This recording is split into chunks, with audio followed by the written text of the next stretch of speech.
Dani Ceballos has shown some improvement in the previous 2 seasons. I think we've seen some very top games from him, but the issue with Dani Ceballos is the consistency as well as injuries. And looking at the statistics from last season, Dani Ceballos is one of the direct replacements that we could have for Toni Kroos.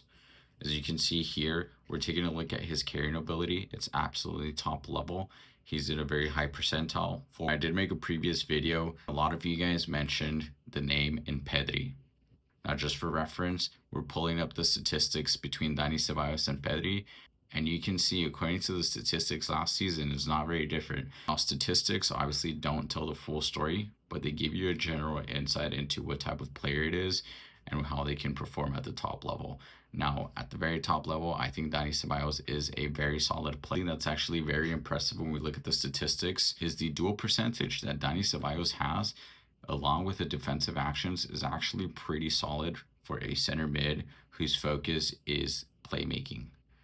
Now, as I mentioned, they do need to have some of defensive knowledge. These statistics obviously aren't going to rate his defensive positioning, but this gives you an idea of how his defensive IQ is, how he can recover once the ball is lost, how he can transition quickly from attacking to defense, etc.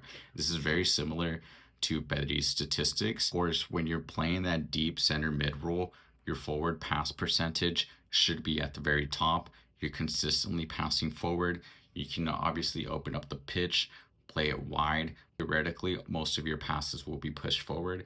And of course, we see this with Dani Ceballos. Now, for Real Madrid, this deeper role requires the center mid to be positioned defensively.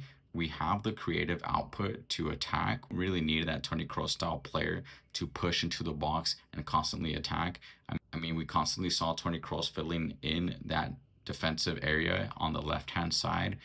You had Toni Kroos slot in that role to help cover defensively. And this was what was expected with Dani Ceballos.